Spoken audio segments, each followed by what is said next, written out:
ঈদুল আজহা বা আমরা যাকে বলি কোরবানির ঈদ, এটা শুধু পশু জবাই করা না বা পশু স্যাক্রিফাইস করা না, এটা এমন সব জিনিস স্যাক্রিফাইস করা বা এমন সব বিষয় স্যাক্রিফাইস করা যা তোমাকে পিছিয়ে রাখছে।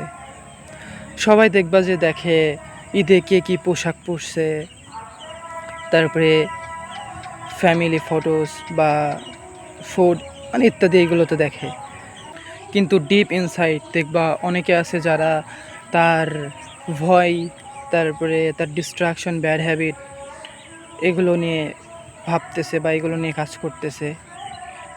কারণ আমার কাছে মনে হয় এটাই সবচেয়ে রিয়েল স্যাক্রিফাইস। আমাদের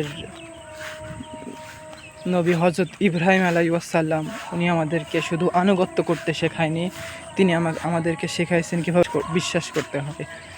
এই মুহূর্তে জীবনে হতাশা লাগে তখনও বিশ্বাস করতে হবে, যখন ইট ডাজেন্ট মেক সেন্স তখনও বিশ্বাস করতে হবে, মানে যাই হয়ে যাক তোমাকে বিশ্বাস করতে হবে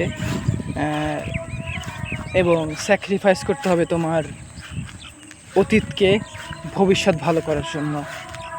তো এই ঈদ শুধু আমাদেরকে এটাই শিক্ষা দিবে, যারা পশুর মাধ্যমে কুরবানি করতেছে তারা তো আলহামদুলিল্লাহ ভালো, আর যাদের পক্ষে সম্ভব হচ্ছে না বা যাদের পক্ষে সম্ভব হচ্ছে তারা স্যাক্রিফাইস করতে পারে তার সকল খারাপ অভ্যাস বা সেই সমস্ত মানুষ যারা তাকে পিছিয়ে রাখছে, সেই সমস্ত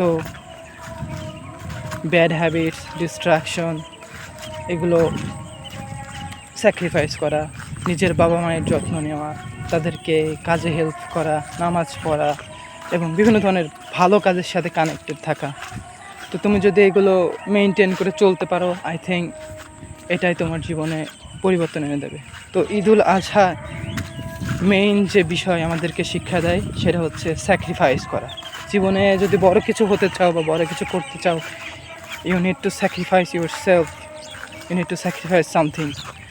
আর এভাবেই তুমি এক কথায় ভালো কিছু অর্জন করতে হলে তোমাকে স্যাক্রিফাইস করতে হবে। আর প্রত্যেকটা ঈদুল আজহা আমাদেরকে এটাই শিক্ষা দেয় যে আমাদেরকে এগিয়ে যেতে হলে পরে নিজেকে স্যাক্রিফাইস করতে হবে। তো সবাইকে ঈদুল আজহার শুভেচ্ছা, ঈদ মোবারক, তাকাব্বাল্লাহ মিন্না ওয়া মিনকুম।